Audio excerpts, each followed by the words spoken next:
Coach Pavlik, thank you for taking time with us at Off the Block blog, especially after a rough 3-1 loss. What are your initial impressions of the match? Well, isn't January Latin for can't put two serves in a row? And I think that's what we had here. Both teams. January right now, nobody ever remembers at the end of the season. And I think more than anything else, we come here for more of a fact-finding mission and finding out, okay, here's where we're at.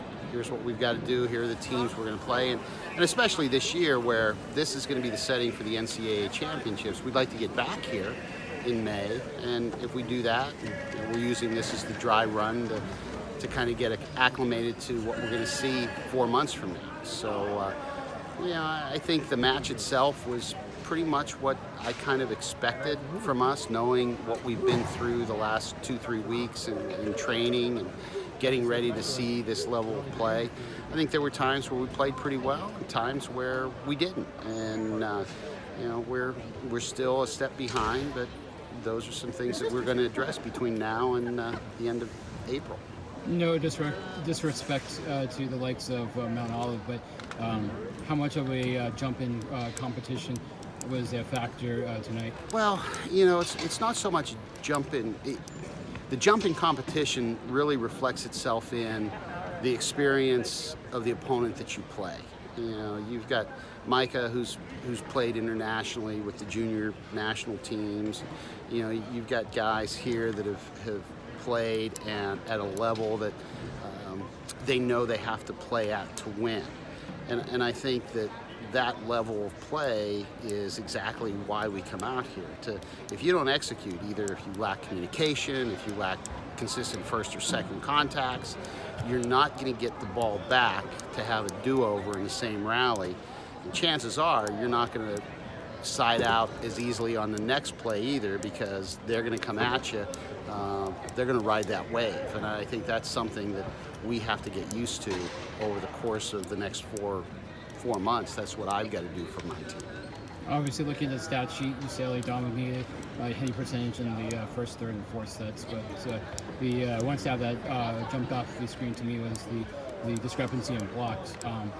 What was UCLA doing to have the advantage in that area? Well, UCLA was serving us to the point where our first contacts really we couldn't do anything except be pretty predictable.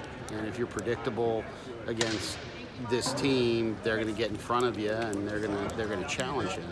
And I think that's the main thing. It was more the serving than anything else. Well, let's talk about SC.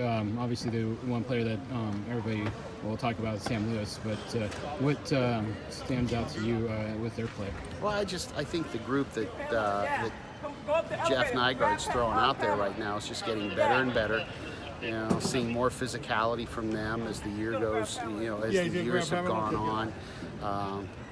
Jeff's going to get the most out of his team, and I like some of the swings they take, and their outside hitters don't get cheated. They're going to be as physical as they can be, and we've got to make sure that we're prepared to play against another physical team. We're going to have situations where the ball's up in the air and maybe not as controlled as we want it to be, but we got to do a better job of turning those opportunities into points for us. How much do these non-conference matches really mean? Because at the end of the day, you are really, your one goal that you can control is winning the EIVA. How much do you allow yourself to kind of play around with the lineup and do things that you wouldn't ordinarily do in a conference match? I think it's more about a fact-finding mission, especially in January. Making sure that we give our guys an opportunity to experience the situations that hopefully we're going to be in April against teams that can make you pay if you don't communicate, if you don't execute what you need to do. That's what we look at as. It's a great opportunity to play great teams in a great setting and come in and say to the guys, this is what big boy volleyball is all about. Two more questions.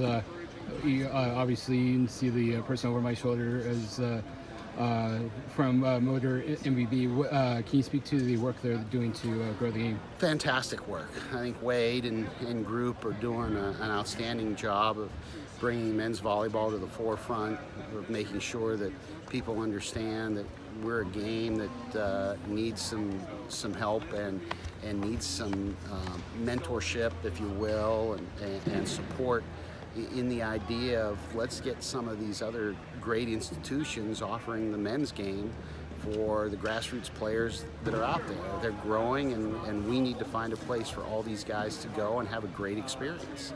So I tip my hat to what they do and the amount of work they're doing. I think it's something that's was very needed, and they're filling that need pretty well.